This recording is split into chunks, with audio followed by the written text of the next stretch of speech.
Pillars of economy, उसके अंदर fizzle policy and sectors of economy, ये वाला खत्म। इंटरनेशनल ट्रेड, उसमें हम आगे बढ़ते हैं कि बैलेंस ऑफ पेमेंट, वहां पर ये गुड्स एंड सर्विसेज एक्सपोर्ट बढ़ावा देने के लिए फॉरेन ट्रेड पॉलिसी में क्या करना है वो पूरा हो गया पिछले सेशन में। अब तो मतलब ये करंट अकाउंट वाला तो ज्यादातर खत्म, इस तरफ फोकस करना है कैपिटल अकाउंट। कैपिटल अकाउंट के अंदर कैपिटल अकाउंट कन्वर्टेबिलिटी क्या है, राइट, फॉरेक्स रिजर्व क्या है, वो सारे थियरी पॉइंट ऑफ व्यू से L3P1 और L3P2 यहाँ पर घर जाके आप देख लीजिएगा। आज बातें जो नई करनी है कि बजट और इकोनॉमिक सर्वे में क्या नया बोला गया है। 4 बड़े ऐसे प्रमुख मुद्दे हैं। एक तो FDI और FII, इसका जो इंटरनल डिफरेंस है उसको हम खत्म कर देंगे, ऐसा बजट में बोला गया है, तो एक ये बात करेंगे। दूसरा, फेड टेपरिंग, क्वांटिटेटिव ईजिंग, उसके चलते एक्सचेंज रेट पे क्या असर होता है और भारत को क्या करने की आवश्यकता है भविष्य में, ऐसा इकोनॉमिक सर्वे ने वापस चर्चा में किया है। एज सच ये पूरा मैटर अक्टूबर 2014 में खत्म हो गया था, फेड टेपरिंग, बट क्योंकि सर्वे ने वापस ये ट्रेंड आया था और ऐसा कुछ करना है, so again we have to prepare some things. आगे इकोनॉमिक सर्वे बोल रहा है कि जैसे चाइना के पास $4 ट्रिलियन जितना फॉरेक्स रिजर्व है, तो भारत ने भी करीब करीब 700 बिलियन या फिर 1 ट्रिलियन जितना फॉरेक्स रिजर्व बना देना चाहिए। तो ये कैसे कर सकते हैं और ऐसा करने से क्या फायदे हो सकते हैं, नुकसान, उसके थोड़ी चर्चा करेंगे। एंड लास्टली हम देखेंगे कि ये गिफ्ट सिटी क्या है, उसके क्या फीचर और उसे बनाने में क्या क्या चैलेंजेस आ रही हैं। ठीक, शुरू करते हैं। सबसे पहले FDI FII, इसके बीच में क्या अंतर है। कंपनीज एक्ट 2013 के अंदर 3 टाइप की कंपनियां थी, right, 1 person company, then private limited company जहां पर 2 से लेके 200 पार्टिसिपेंट हो, and third was public limited company जहां पे 7 से अनलिमिटेड। और ये पब्लिक लिमिटेड के भी वापस 2 प्रकार, listed companies and unlisted companies. वो डिपेंड करता है कि आपकी कंपनी के शेयर भारत के किसी स्टॉक एक्सचेंज पे लिस्ट किए हैं या नहीं किए हैं। अब सवाल कि FDI और FII में क्या अंतर था।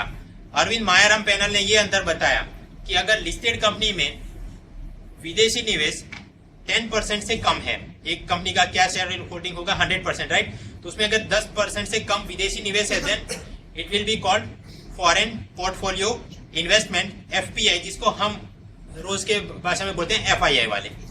और अगर 10% या उससे अधिक हो, then we will call it foreign direct investment, FDI। तो मतलब लिस्टेड वाले में ये 10% वाला सीलिंग लगता है। अनलिस्टेड कंपनी में जो भी निवेश किया गया हो, all of that will be counted as FDI, foreign direct investment. ये तो मायाराम पैनल बोल के गई थी और चिदम्बरम ये भी बोल के गई थी कि हाँ ये वाला सिस्टम लागू करेंगे। बजट 2015 में क्या बोला कि ये FDI और FII के बीच जो अंतर है उसको हम खत्म कर देंगे। There will be a composite cap. For example से डिफेंस में 49%, तो FDI FII 10% एक विदेशी संस्था ने लगाया, 20%, कंपोजिट की 49% विदेशी निवेश हो गया, तो ये सीलिंग आ गई। इससे क्या फायदा, अलग अलग जो रजिस्ट्रेशन करवाना पड़ता था, फिर FDI वालों के ऊपर अलग अलग जो लॉक इन पीरियड रहते थे, राइट, वो सब अब खत्म। तो ease of doing business, right, ease of investment, उससे फॉरेन इन्वेस्टमेंट वो पैसा आएगा और कैपिटल अकाउंट सरप्लस अपना बढ़ता जाएगा, और जो भी निवेश हुआ उससे भारतीय कंपनियों को और उत्पादन करने में, नई टेक्नोलॉजी लाने में, मेक इन इंडिया में फायदा होगा, GDP बढ़ेगा, नौकरियां बढ़ेंगी, अच्छी अच्छी बातें आप लिख सकते हो। अब बैकएंड में थोड़ी थियरी देख रहे हैं कि हाल का क्या प्रावधान है। FDI कुछ जगहों पे उसको प्रोहिबिट किया गया है। कौन सा, lottery, chit funds, nidhi funds, betting, gambling, tobacco, real estate business. लेकिन अगर आप कोई टाउनशिप, मॉल, शॉपिंग कॉम्प्लेक्स ऐसा कुछ बना रहे होते हैं, 100% परमिटेड। एटॉमिक एनर्जी में लगा सकते हो, विदेशी निवेश नहीं। रेल ट्रांसपोर्ट में भी नहीं, बट मेट्रो के अंदर वो परमिट किया गया। तो ऐसा कुछ FDI में चल रहा था। फिर आता है कि 100% कुछ में परमिट किया होगा, राइट, कुछ में फिर 75% और वो सारी चीजें। ये मैं पढ़ूंगा नहीं, आप घर पे देख लीजिएगा कि 100% तो वो कहां पर है।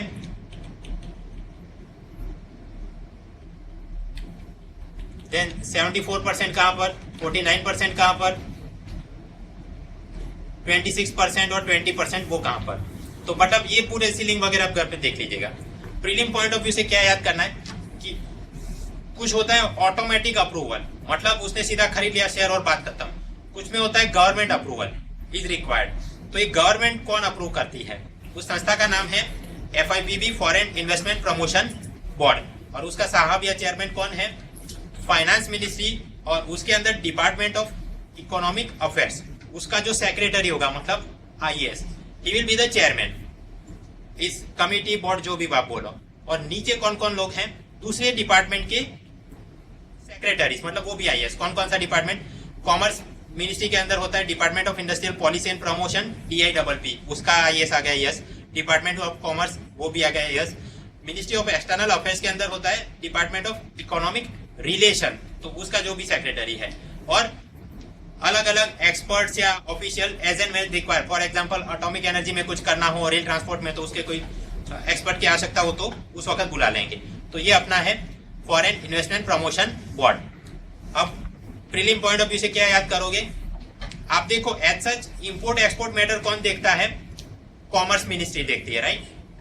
बट यहां पर याद क्या करना है कि भाई FDI वाला ये FIPB बोर्ड है, उसका कौन है साहब, डिपार्टमेंट ऑफ इकोनॉमिक अफेयर्स का सेक्रेटरी। और ये डिपार्टमेंट किसके अंतर्गत है, फाइनेंस मिनिस्ट्री, मतलब ये मैटर किसके हाथ में आता है, फाइनेंस मंत्रालय के हाथ में। यहाँ पर भी अप टू 1200 करोड़ की FDI का प्रपोजल हो तो ये बोर्ड क्लियर कर देगा और फिर फाइनेंस मिनिस्ट्री अप्रूव कर देगा, तो काम हो गया। अगर 1200 करोड़ से ज्यादा के इन्वेस्टमेंट का प्रपोजल है, then cabinet committee on economic affairs CCEA, ये लोग क्लियर करेंगे, फिर जाके वो बात बनेगी। तो मतलब FIPB, ये प्रीलिम पॉइंट ऑफ व्यू से ऐसे जुरिस्डिक्शन लिमिट्स याद करके जाना है। तो कैपिटल अकाउंट पे हम फोकस कर रहे थे, FDI और FII इसका अंतर खत्म कर देंगे और FIPB बोर्ड का थियरी देख लिया। अब कैपिटल अकाउंट में दूसरा पिलर लोन्स, राइट। लोन के अंदर एक तो होता है sovereign loans and second commercial loan, external commercial borrowing वगैरह। तो इधर थोड़े रैंकिंग टाइप से देख लेते हैं। External debt to GDP ratio अपना है 24% और सर्वे बोलता है this is a manageable limit compare to UK और वो सारे देश। अपने एक्सटर्नल डेट के कौन कौन से कंपोनेंट है ये यहाँ पर दिए गए हैं, multilateral, bilateral, IMF, export credit, ये वो आप ये देख लीजिएगा। ये वाला ये नंबर इंपॉर्टेंट नहीं है, कंपोनेंट इंपॉर्टेंट है from the prelim point of view. आगे उसने कुछ रैंकिंग वगैरह दिया, ये तो ठीक है, ओनली फॉर रेफरेंस। रैंकिंग हमने क्या याद रखना है प्रीलिम में, बाहर से जो उधारी में पैसा आया मैक्सिमम, राइट। तो हर एक सेक्टर में तो commercial borrowing number 1, then NRI deposits and third is loans given by the multilateral banks. कौन कौन से, वो द वर्ल्ड बैंक, अपना ADB, ये सारे लोग। तो मतलब top 3 source of external loans कौन सा है, commercial borrowing, NRI and multilateral. फिर कंपोजिशन ऑफ डेट, जो पैसा आपने वापस चुकाना है ब्याज और मुद्दल का, सबसे ज्यादा चुकाना है इन क्वांटिटेटिव टर्म्स डॉलर के अंदर, उसके बाद रूपी में, फिर SDR, येन और यूरो। अब सवाल, बाहर से उधारी में पैसा तो रूपी में वापस कैसे, right. It leads to the rupee bonds, masala bonds. Next time जब रेल फाइनेंस की बात करेंगे उस वक्त देखेंगे। थर्ड, भारत की ऐसी बाहर से जो उधारी में पैसा है तो लॉन्ग टर्म डेट भी ज्यादा है compare to short term. Non governmental debt वो ज्यादा है कंपेयर टू गवर्नमेंटल डेट। और एज सच उधारी है तो हर साल बढ़ती ही होगी, राइट। तो 2013 से लेके 14 में वो पहले से बढ़ी। तो ऐसे कुछ रैंकिंग थोड़े याद रखने हैं, ठीक। तो अपने वो कैपिटल अकाउंट में ये FDI, FII और लोन के रिलेटेड कुछ मैटर देख लिए।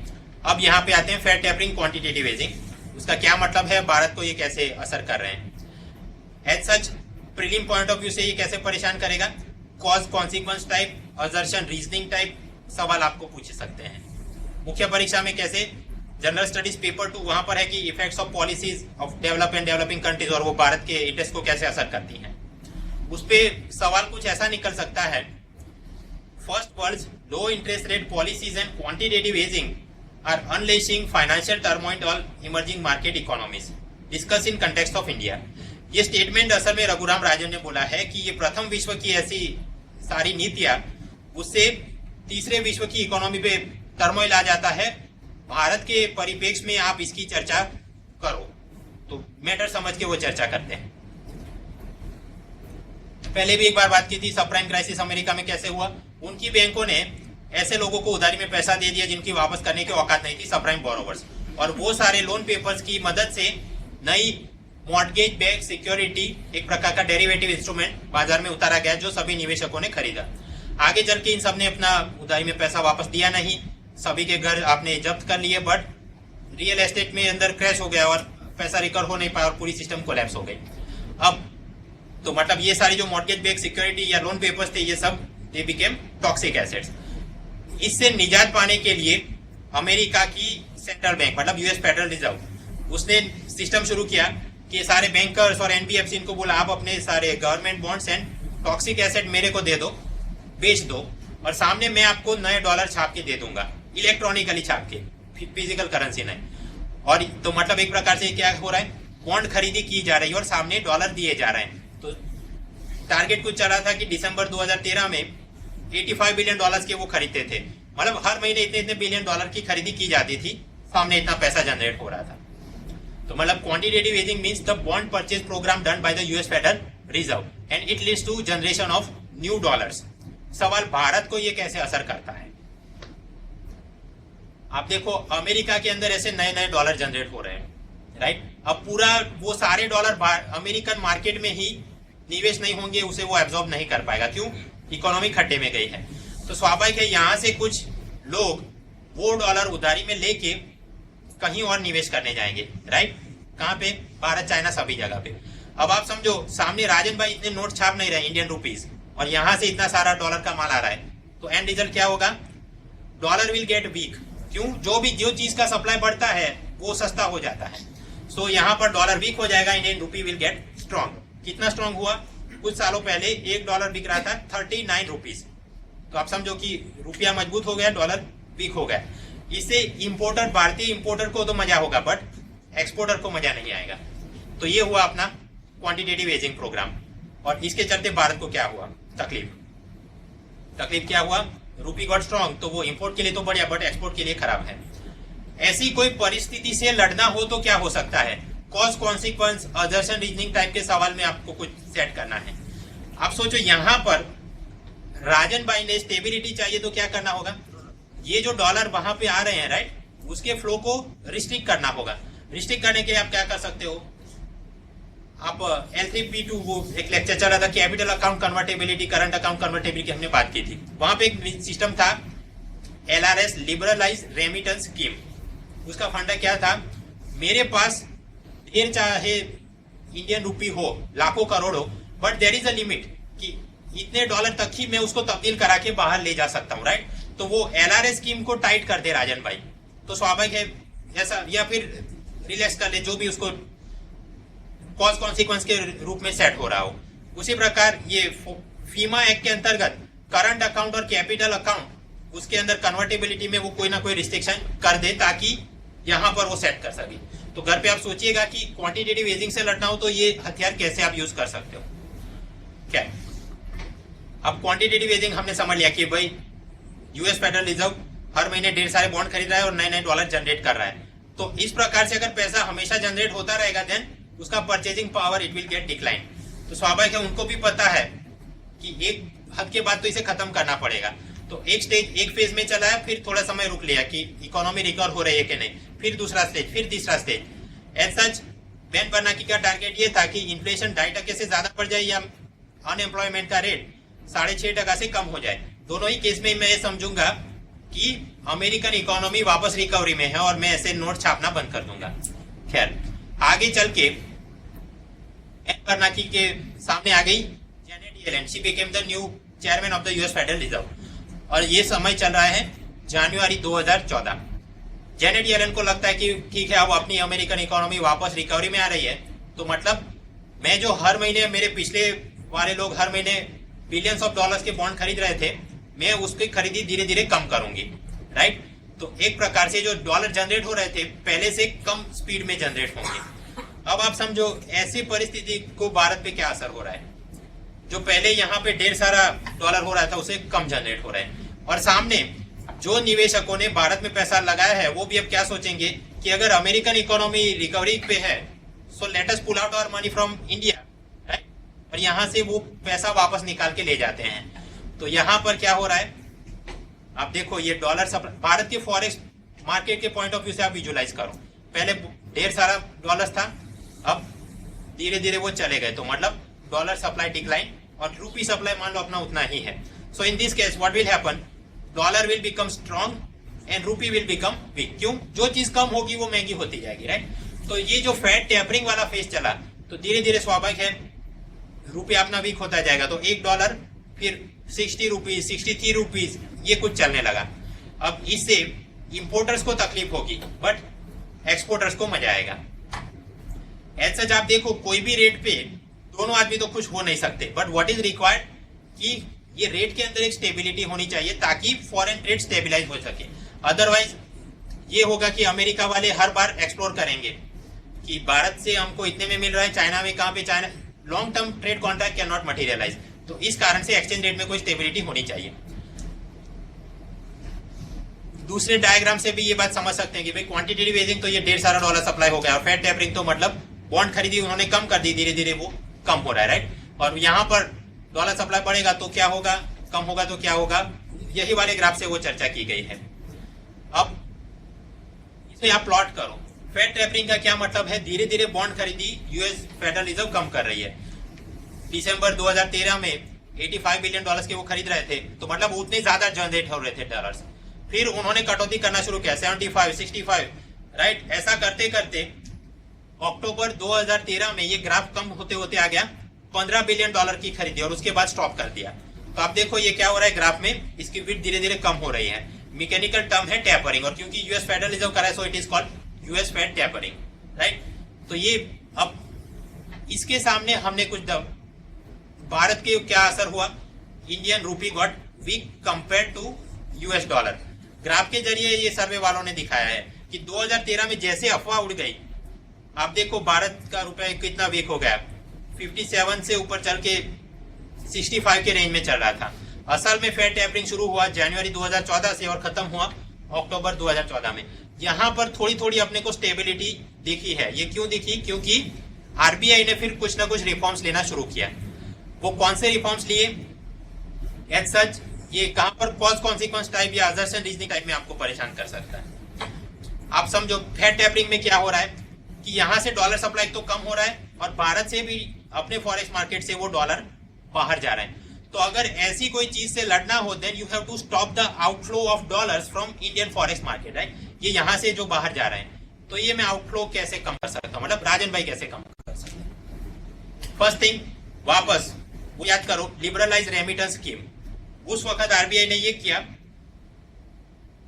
लिमिट फिट कर दिया 2013 में ओनली 75,000 यूएस डॉलर। मतलब एक भारतीय के पास अरबों रुपए हो और उसको करोड़ों डॉलर में तब्दील करने की भी उसकी हैसियत हो, स्टिल मैक्सिमम वो बाहर कितना ले जा सकता है एक व्यक्ति, ओनली 75,000 यूएस डॉलर। तो मतलब डॉलर का आउटफ्लो जो कम करना है, हाँ, एक तो ये फीमा के अंदर ये एलआरएस को टाइट कर दिया उन्होंने।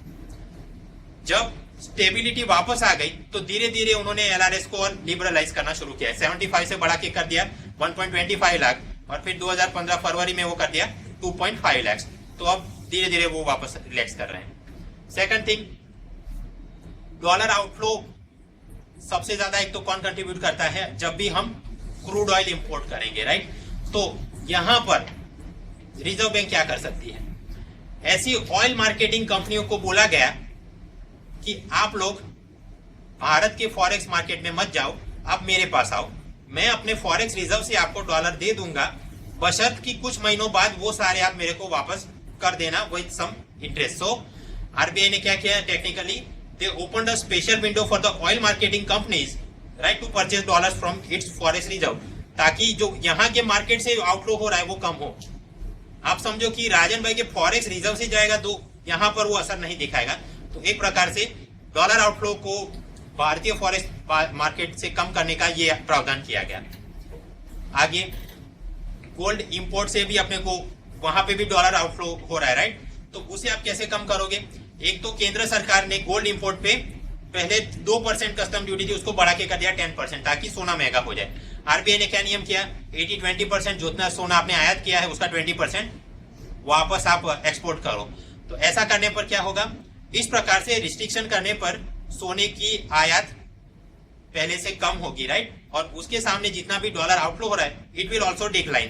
तो मतलब फेड टेपरिंग टाइप की किसी चीज से लड़ना हो तो ये आप दवाई एक कर सकते हो। आगे पिछली साइड में हमने देखा कि राजन भाई अपनी तिजोरी से फॉरेक्स डॉलर नीचे ऑयल कंपनियों को देना शुरू किया। अब ऐसा हमेशा करते जाएंगे तो तिजोरी खाली हो जाएगी, राइट। तो मतलब तिजोरी भरने के लिए या तिजोरी में ढेर सारा फॉरेक्स रिजर्व होना चाहिए। उसके लिए दो दवाई करी। एक तो भारत ने जापान के साथ 50 बिलियन यूएस डॉलर का करेंसी स्वैप अग्रीमेंट साइन कर दिया। करेंसी स्वैप अग्रीमेंट का फंडा ये होता है, अगर राजन भाई तकलीफ में आ जाएं, देन जापानी सेंट्रल बैंक वाले अपने फॉरेक्स रिजर्व से 50 बिलियन यूएस डॉलर इनको दे देंगे आरबीआई को, राइट, और वो फिर उससे अपना कुछ काम कर सकती है। And vice versa is also possible कि ये लोग तकलीफ में आ जाए तो राजन भाई अपने 300 बिलियन डॉलर का फॉरेक्स रिजर्व है वहां से 50 उठा के उनको दे देंगे। तो एक इस प्रकार से फॉरेक्स रिजर्व को ऑगमेंट किया using currency swap agreement. Japan तो केवल एक उदाहरण है, साउथ अफ्रीका और छोटे बड़े कई देशों के साथ किया गया। नेक्स्ट थिंग, ब्रिक्स बैंक के अंदर एक कंटिजेंसी फंड बनाया गया 100 बिलियन डॉलर का, जिसमें मैक्सिमम कंट्रीब्यूशन था चाइना का और मिनिमम था साउथ अफ्रीका का।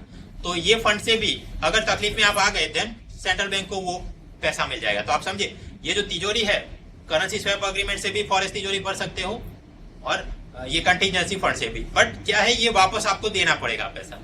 एनीवेज, तो ये भी एक तरीका है अपना फॉरेक्स रिजर्व ऑगमेंट करने का। आगे चल के यूपीए सरकार ने अपने अंत के समय में जल्दी जल्दी वो पॉस्को वगैरह का इन्वायरमेंट क्लियरेंस देना शुरू किया। वाई? ताकि एफडीआई इन्वेस्टर्स का कॉन्फिडेंस बढ़े और डॉलर आउटफ्लो जो हो रहा है उसके सामने इनफ्लो सामने आता रहे कुछ ना कुछ।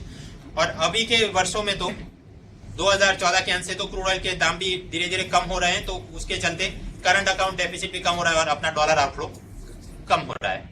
क्या तो मतलब क्वांटिटेटिव ईजिंग उससे भारत को क्या, फेड टेपरिंग उससे भारत को क्या, और उसके सामने कैसे लड़ोगे, कॉज कॉन्सिक्वेंस हमने देख लिया। अभी दो और चीजें, जैसा अपना रेपो रेट है उसका सामने यूएसए वालों का भी कुछ होगा, राइट।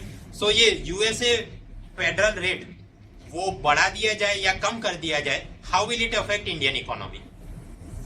सबसे पहले मान लो कि कट कर दिया जाए, फेड रेट को कट कर दे तो क्या होगा। अगेन हाइपोथेटिकल सिचुएशन, जैसा अपना रेपो रेट है, मान लो राजन भाई ने टिका के रखा कि 8% से मैं कम नहीं करूंगा, और सामने यूएस फेडरल रिजर्व ऐसा बोलता है कि हमारी इकोनॉमी में तो मंदी चल रही है, तो अपना जो उनका जो भी रेपो रेट फेड रेट चल रहा है, लेट अस से वो 2% चल रहा था और वो बोलते हैं मैडम कि इसको मैं कम करके 0.5 कर दूं, वाई? ताकि नीचे सस्ते में लोन घूमती रहे और इकोनॉमी वापस चढ़ जाए, है ना। अब ऐसे केस में आप देखो दो इन्वेस्टर्स के पॉइंट ऑफ व्यू से, टॉम क्रूज क्या सोचता है, जैसे यूएस फेडरल रेट कट हो गया, ऑब्वियसली उसको लोन लेना पहले से सस्ता हो गया, वन थिंग। और सामने मान लो विजय माल्या, उसे भी ऊपर से उधारी में कुछ पैसा लेके भारत में ही कोई कंपनी बना दी थी या एक्सपांड करनी थी, उसके लिए तो अभी ये सस्ता नहीं है, इट इज एक्सपेंसिव, राइट। तो in this case Tom Cruise क्या कर सकते हैं, यहां से उधारी में पैसा ले ले सस्ते में और आके यहां पे निवेश करे भारत में, राइट। तो मतलब यूएस फेडरल रेट कट, उससे क्या होगा, वहां से डॉलर सप्लाई भारत में बढ़ना शुरू हो जाएगा, और बढ़ेगा तो आप वापस विजुलाइज करो क्या हो सकता है कि dollar will get weak, Indian rupee will get strong. उससे इंपोर्टर को मजा कि एक्सपोर्टर को मजा, मन में आप सोच लेना, राइट। आपने देखो यहाँ रेपो रेट कम नहीं किया तो मतलब मनी सप्लाई तो बढ़ नहीं रहा है, बट क्योंकि इन्होंने फेड रेट कम कर दिया तो डॉलर सप्लाई यहाँ पे बढ़ गया इस हिसाब से। तो मतलब यूएस फेड रेट में कट होगा तो क्या, ये वाले एंगल बनेंगे। अब सवाल कि यूएस फेडरल रेट में हाइक होगा, उसे बढ़ाया जाएगा तो क्या होगा। एक्सपर्ट मान रहे हैं कि जून 2015 में ये लोग अपना फेडरल रेट बढ़ाने वाले हैं, तो क्या हो सकता है। मान लो अभी के लिए यूएस फेडरल रेट चल रहा है 0.5%, और उनके मैडम का ये सोचना है कि ओके अपनी इकोनॉमी धीरे धीरे अब बढ़ रही है, but it should not lead to inflation, so therefore I will increase my federal rate. तो मान लो 0.5 से बढ़ा के उन्होंने कर दिया 2%। उसी वक्त सामने आप देखो राजन भाई क्या कर रहे हैं, 2015 में धीरे धीरे उन्होंने रेपो रेट कम करना शुरू किया, राइट। 8% था, फिर कम करके 7.75 किया, फिर कम करके 7.5 किया गया। तो मतलब आप देखो यहाँ पे नोट की 2 गड्डियां थी, अब क्योंकि रेपो रेट उन्होंने कम किया तो money supply should increase, Indian rupee supply should increase, तो 2 के बदले 4 गड्डियां बन गई यहाँ पर, राइट। भारत के फॉरेक्स मार्केट में आप विजुलाइज कर सकते हो या पूरी सिस्टम में। अभी तो माल्या के पॉइंट ऑफ व्यू से अब क्या है, ओके पहले से मेरे लिए ये थोड़ा सस्ता है उधारी में पैसा लेना, क्यों, मनी सप्लाई बढ़ गया तो लोन रेट मेरे कम आ जाएंगे वगैरह। और सामने टॉम क्रूज क्या सोच रहे हैं कि अगर यूएस फेड रेट बढ़ता जाएगा then it will become expensive for me to borrow. अब ऐसा भी नहीं है कि 0.5% या 0.1% के बढ़ाने से ये लोग मालदार हो जाएंगे या कंगाल हो जाएंगे, बट इंटरनेशनल इकोनॉमी बहुत सारे कॉन्ट्रैक्ट और वो सारी चीजें लिंक होती हैं यूएस फेड रेट के साथ। सेकंड थिंग, आप सोचो ये बड़े बड़े एफआईआई, ओके, वो तो 1% 2% भी उनको फर्क दिख जाए तो वो पैसा यहाँ से उठा के वहां शिफ्ट कर देंगे। क्यों?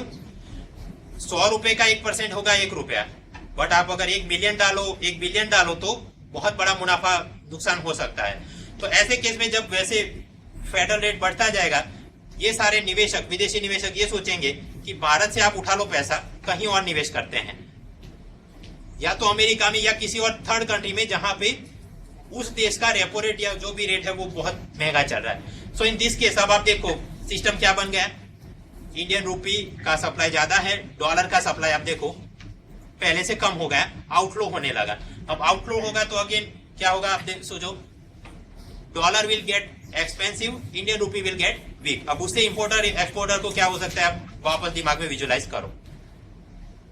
और उससे लड़ने के लिए फिर क्या क्या दवाइयां करनी पड़ेंगी, यू कैन विजुलाइज, राइट। ये fed rate, US federal rate में जब भी हाइक होगी तो भारत के अंदर से डॉलर आउटफ्लो बढ़ जाएगा, तो अपना यहाँ सिस्टम में कम रहा, देन डॉलर गेट स्ट्रॉन्ग, रूपी गेट्स वीक।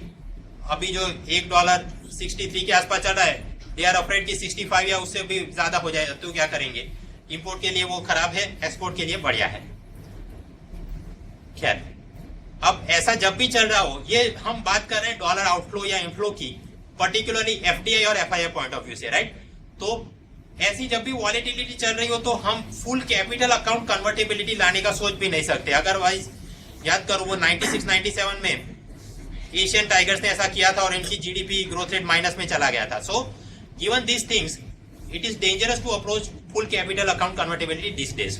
खैर, अभी मन में कुछ विजुलाइज करना हो, कॉज कॉन्सिक्वेंस सजेशन रीजनिंग में क्वांटिटेटिव ईजिंग और सामने फेड टेपरिंग, एंड ऑल्टरनेटिवली आप फेड रेट हाइक भी बोलो तो भी एंगल तो वही बनेंगे, राइट। तो यहाँ पर क्या होगा, सामने यहाँ पर क्या होगा, मैंने टेबल बनाया, आप घर पे देख लीजिएगा और मन में विजुअलाइज किए कॉज कॉन्सिक्वेंस एमसीक्यू में क्या सेट होगा।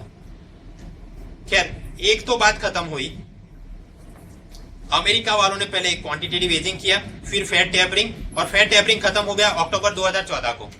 अब नया टेंशन अपने को क्या है, fed rate hike in the June 2015, और सामने अमेरिका ने खत्म किया तो यूरोपियन यूनियन वाले आ गए कि हम भी बॉन्ड खरीदेंगे, मतलब क्वांटिटेटिव ईजिंग, और फिर अपनी इकोनॉमी रिकवरी में आएगी तो धीरे धीरे हम वो बॉन्ड खरीदी का कार्यक्रम कम करेंगे, राइट।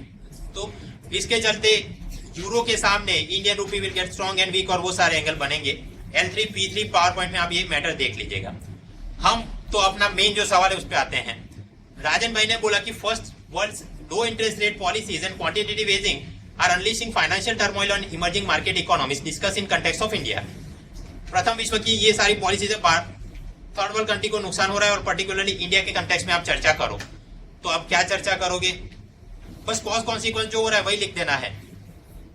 जब भी यूएस या यूरोप या कोई भी first world country when they pursue quantitative easing, right, तो उसके चलते Indian rupee get strong which is bad for exports. आगे चल के क्वांटिटेटिव ईजिंग हमेशा नहीं रहता, एट सम पॉइंट जब वो प्रथम विश्व की इकोनॉमी रिकवरी में आ जाती है, वो धीरे धीरे वो कम करना शुरू करते हैं, that is followed by fed tapering या फिर फेड रेट हाइक। उस वक्त अपना Indian rupee gets weak and that is bad for imports. As such कोई भी आंकड़े पे इंपोर्टर एक्सपोर्टर दोनों राजी नहीं होंगे, बट हमें क्या चाहिए, कोई स्टेबिलिटी होनी चाहिए एक्सचेंज रेट के अंदर, ताकि फॉरेन ट्रेड अपना स्टेबिलाईज हो सके। तो क्योंकि ये फर्स्ट वर्ल्ड कंट्री ये अपनी ये interest rate policy quantitative easing tapering कर रहे हैं, तो अपने फॉरेन ट्रेड में स्टेबिलिटी आ नहीं रही है, एंड कॉन्सिक्वेंसली अल्टीमेट रिजल्ट क्या होगा, अपना ट्रेड डेफिसिट बढ़ेगा, यस, करंट अकाउंट डेफिसिट बढ़ेगा, उसके चलते inflation, unemployment, right, balance of payment crisis, GDP में खराबी, ये सारे एंगल बनेंगे। तो मतलब इन कंटेक्स्ट ऑफ इंडिया चर्चा करना है तो आप ये सारे एंगल जोड़ सकते हैं, थोड़े आंकड़े याद है तो वो भी आप लिख सकते हो, ठीक है। अब एक और चीज थी प्रीलिम पॉइंट ऑफ व्यू से, nominal and real exchange rate, right. तो L3 P2 पावर पॉइंट में वो मैंने बता दिया था क्या फॉर्मूला और वेटेड एवरेज वगैरह चलता है, कि ये रील होता है तो 36 बार से ऑफ करेंसी से निकलता है, वो एक प्रकार का जियोमेट्रिक मीन है। अगर वो 100 से ज्यादा हो तो मतलब भारत की करेंसी ओवर वैल्यूड है, और जो ओवर वैल्यूड करेंसी होती है तो ट्रेड कम्पिटिटिवनेस उसका कम हो जाता है। बस तो सर्वे वालों ने उसी को ग्राफ पे प्लॉट करके दिखाया है। जब अपना धीरे धीरे फेड टेपरिंग वाला चल रहा था तब कम आ गई और वापस अब वापस ये रील 100 के ऊपर चल रही है। ये देखो 100 यहाँ पर है, 100 के ऊपर चलेगी मतलब भारत की करेंसी ओवर वैल्यू है और वो ट्रेड कॉम्पिटिटिवनेस को नुकसान कर रही है।